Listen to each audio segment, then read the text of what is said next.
Et c'est parti. Voilà. Je vais juste observer les cailloux, mais je crois qu'il y a plein d'eau là en dehors. Ouais, on part direct à droite, mais il y a de l'eau. Vérifier qu'il n'y ait pas d'ossière qui traîne dans l'eau. On est bon. Bah voilà, ça s'est passé à merveille. Bon, je continue à expérimenter avant de vous faire des vidéos concrètes, etc. Je pense que avant de parler de tutoriel, etc., c'est bien de maîtriser la chose. Donc je continue à m'améliorer, qui plus est en solitaire, qui plus est en sautant par-dessus l'olivier à chaque fois, ce qui n'est pas très évident.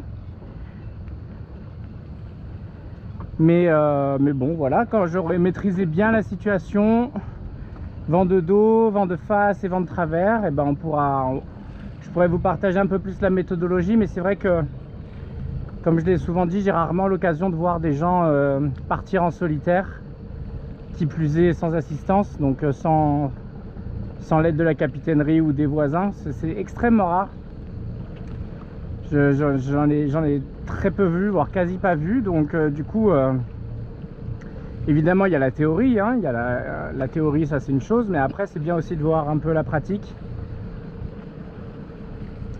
pour voir, des fois ça se joue avec quelques micro-tensions, etc. Bon, là en tout cas ça a été très simple. J'ai largué l'amarre, la pointe arrière sous le vent, même si bon, il n'y avait pas trop de vent, mais il y en a toujours une qui est un peu plus prédominante que l'autre.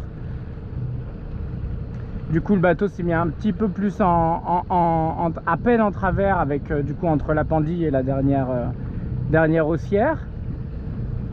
Je suis allé gentiment, puisque là le bateau il bougeait pas, hein, donc il était nickel. Il était, quand je dis en travers, c'est 10 degrés, hein, pas plus. Donc après je suis allé larguer la pendille. Au moment où j'ai largué la pendille, pour pas que le bateau continue à se mettre en drapeau avec la dernière amarre restante, bah, du coup je maintenais tout simplement la filière de mon voisin pour rester à distance raisonnable, ce qui m'a permis comme ça, sans effort, hein, juste en maintenant comme ça, ce qui m'a permis de garder le bateau bien parallèle le temps que l'haussière, enfin le temps que la pendille coule au fond de l'eau, quoi. C'est surtout ça le plus important. Il faut que, avant que vous démarriez, vous pouvez pas larguer la pendille et tracer droit devant, sinon vous allez aller avec l'hélice par-dessus la pendille, et du coup vous risquez de faire une catastrophe. Donc il faut bien attendre que la pendille ait le temps de plonger au fond de l'eau et de toucher le fond. Et donc pour ça, bah, du coup j'ai maintenu tout simplement le bateau parallèle.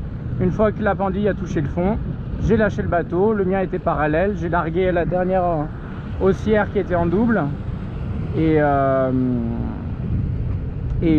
puis après vamos, hein, marche avant, et c'est parti. Voilà, écoutez, de toute façon ça c'est pour l'instant ça va être encore pour de la théorie. Je sais que j'ai aussi eu comme idée de peut-être faire une petite embelle avec le bateau voisin, voilà, selon les conditions évidemment. Le but c'est de préserver au mieux les bateaux. Donc justement, si ça peut permettre de faire une plus belle manœuvre avec une petite embelle sur un chandelier ou sur un truc qui est accessible, ça peut être une idée.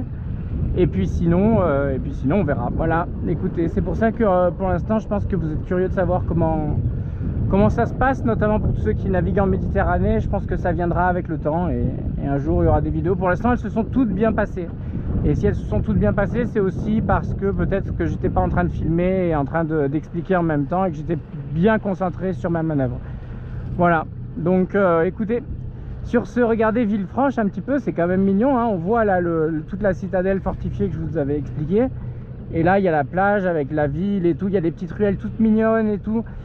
Je me demandais, est-ce que surfer ou pas surfer, voilà, c'était ma question quand je me suis baladé la première fois en ville.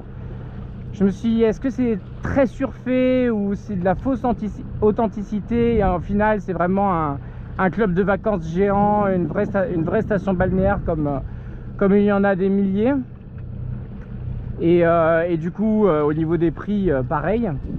Bon bah du coup ils ont gardé les prix de la station balnéaire, ça c'est le mauvais côté. Mais par contre à l'intérieur, là, la petite ville que vous voyez là, les petits bâtiments rose, ocre, orange, tout ça, il y a un vrai cachet, il y a une vraie authenticité, tout est pavelé, tout est joliment construit, etc. Donc non, au contraire, franchement c'est un beau petit coin, un beau petit havre de paix, au milieu de, juste à côté de Nice, quoi. Voilà. Donc écoutez, ceux qui ne connaissaient pas Villefranche-sur-Mer, je vous invite à venir découvrir la vieille ville, hein. Il y en a pour quelques heures, hein. Une après-midi vous suffit pour faire le tour de la ville et voir monter et aller dans la citadelle fortifiée. Voilà, bah écoutez, je vous embrasse. Moi, il faut que je enlève mes amarres. Donc j'aille mettre ma brassière. Voilà, des bisous, à tout à l'heure. On va aller mettre un peu les voiles derrière le phare là-bas. Ça risque d'être sympa. J'espère, hein, on croise les doigts. À bientôt, bye bye.